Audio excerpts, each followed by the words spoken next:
This is how you do it. Okay. This is how you fix this thing. Take this tab right here.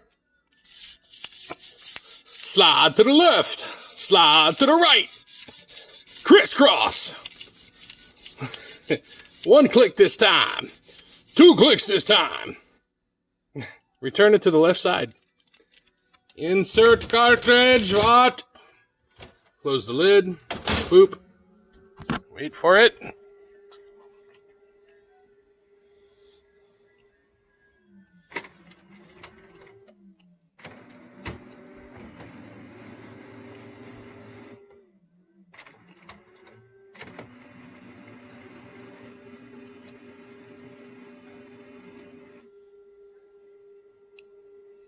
And voila.